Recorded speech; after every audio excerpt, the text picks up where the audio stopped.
Welcome back to Daily Flash. I'm Andrea Jackson, and today's Financially Speaking, we are talking about money and real estate and how your chance to buy a home in the future could be diminishing by the minute. Here to explain why Wall Street might be buying up homes and neighborhoods is James Rodriguez with Business Insiders. He is senior real estate reporter for Business Insider. Welcome back. How are you doing this morning?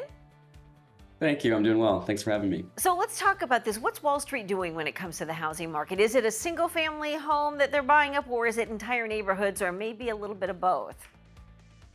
Well, so what we saw during the pandemic is really investors got super interested in the residential real estate market. They were buying up single family homes around the country, particularly in the Sun Belt area, the southern half of the US there.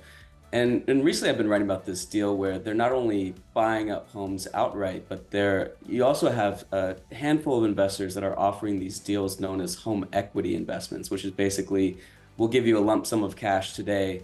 In exchange, you give us a stake in your home, and 10, 20, or 30 years down the line, we can settle up when you sell your home, and they'll get a certain percentage of that sale price. So they're basically co-investing in your home alongside you. So, James, what are the pros and cons when it comes to using this home equity investment strategy? So the pros are really it's not a debt option, it's an equity option. And so, you don't have your debt to income ratio affected. You also don't have monthly payments the way that, traditionally when homeowners tap into their home equity, what they'll do is a cash out refinance, or they'll take out a home equity loan or a home equity line of credit. And all of those are debt options that involve basically taking on more monthly payments. With this, there's no monthly payments, and you basically just settle up sometime in the future when you sell or refinance or maybe take on some additional debt. So I guess, James, my initial response to this is, how is it different than a reverse mortgage? Because it sounds kind of similar.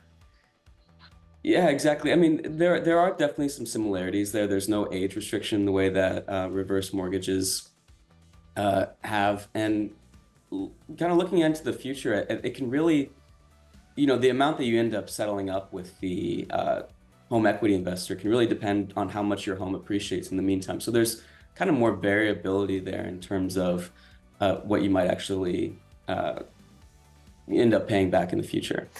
How do you think this approach compares to other forms of investment in terms of risk and return? You mentioned, investments and interest rates and bringing on more payments when it comes to using a home equity line of credit, but this sounds a little bit different.